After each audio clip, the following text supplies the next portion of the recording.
Temas para você estudar em 2026, aumentar seu repertório e ainda se tornar alguém mais interessante em menos de 9 minutos. Essa é a parte 1 de uma série de vídeos onde nós vamos descomplicar assuntos que parecem complicados para que você possa estudar e evoluir esse ano.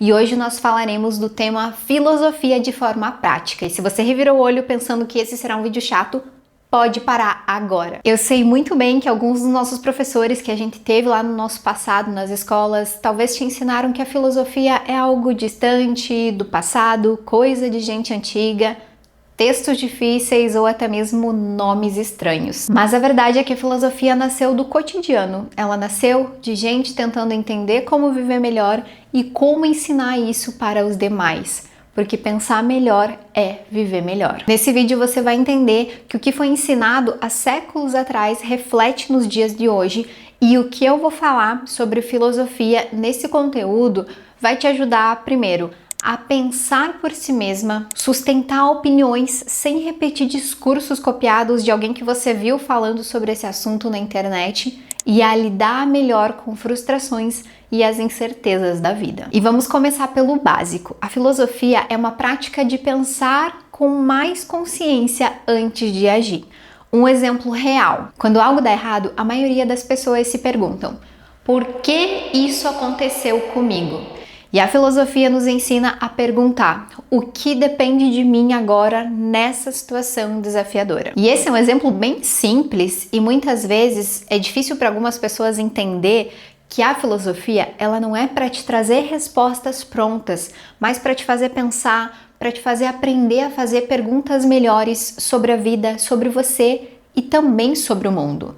E eu sei que para muitas pessoas isso pode parecer complicado, mas no dia a dia, usar a filosofia é pausar antes de reagir. E quantas pessoas na internet você escuta falando sobre isso? Eu tenho certeza que inúmeras, mas muitas dessas pessoas nunca nem sequer pegou um livro de filosofia para ler, sendo que muitos dos textos que elas veem, muitos dos vídeos que você vê, principalmente aqui na internet, muitos deles são baseados na filosofia antiga. A filosofia ainda é perceber que nem tudo que você sente precisa virar uma ação imediata.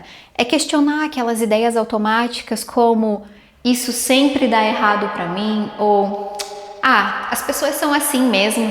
E trocar por perguntas mais úteis e que te farão refletir de alguma forma. Como, por exemplo, isso aqui é um fato ou é apenas uma interpretação da minha visão sobre o mundo? O que realmente está sob o meu controle aqui nessa situação? E outro ponto legal da filosofia é que ela também nos ajuda a organizar valores. Quando você sabe o que considera importante para você, fica mais fácil decidir e dizer não, lidar com as frustrações e não se perder tentando agradar todo mundo. Em resumo, a filosofia é uma ferramenta silenciosa. Ela não muda o mundo por fora, mas ela muda a forma como você enxerga o mundo. E isso muda tudo que você faz depois de entendê-la. E eu não vou me aprofundar em todos os filósofos, todos os pensamentos, mas eu quero apenas te mostrar como sim nós podemos simplificar esses assuntos que parecem ser complexos e aprender com eles e entender como usar isso no dia a dia. Mas eu preciso citar esse cara aqui, chamado Epicteto. Ele dizia que nós não sofremos pelos fatos, mas sim pela interpretação que nós fazemos deles. E como se aplica isso no dia a dia? Cancelamentos, críticas, rejeição, comparação nas redes sociais, nada disso é novo. O que muda é como você enxerga isso.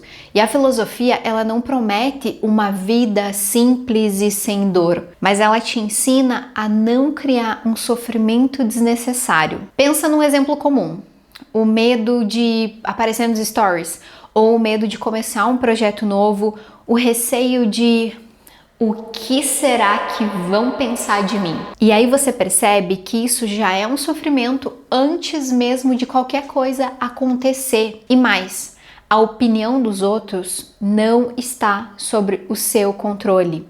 Logo, sofrer por isso é gastar energia tentando controlar o incontrolável. ou seja, Epicteto. Não sofremos pelos fatos, mas pela interpretação que nós fazemos deles. Outro exemplo ainda de como aplicar a filosofia ainda mais no cotidiano é quando Aristóteles dizia que a excelência não é um ato, é um hábito. E ele não estava falando de grandes feitos ou momentos épicos, ele estava simplesmente falando do cotidiano. E quantos vídeos na internet você não vê citando isso sem nem sequer falar o nome de Aristóteles? E aqui não é sobre ler um livro e se sentir intelectual, é sobre aplicar isso de forma consciente quando dá aquela vontade de reagir por impulso, quando dá vontade de desistir ou quando dá vontade de se esconder. Filosofia, no final das contas, é isso. Um treino silencioso que ninguém vê, não dá like, não vira story, mas sustenta absolutamente tudo. É como uma musculatura interna que, quando bem treinada, te impede de desmoronar toda vez que a vida aperta. E se você chegou até aqui e não curtiu esse vídeo, aproveite esse momento, não esquece, curte, isso é muito importante e não custa nada para você que está aí do outro lado. Se inscreve no canal para você receber os outros vídeos de temas que você deveria estudar em 2026, aumentar seu repertório e se tornar alguém mais interessante, porque nós teremos outros episódios trazendo assuntos interessantes. Já deixa aqui nos comentários se você tem alguma sugestão de algum assunto que você gostaria de entender ainda mais e aprofundar ele de uma forma simplificada e aplicável para o seu dia a dia.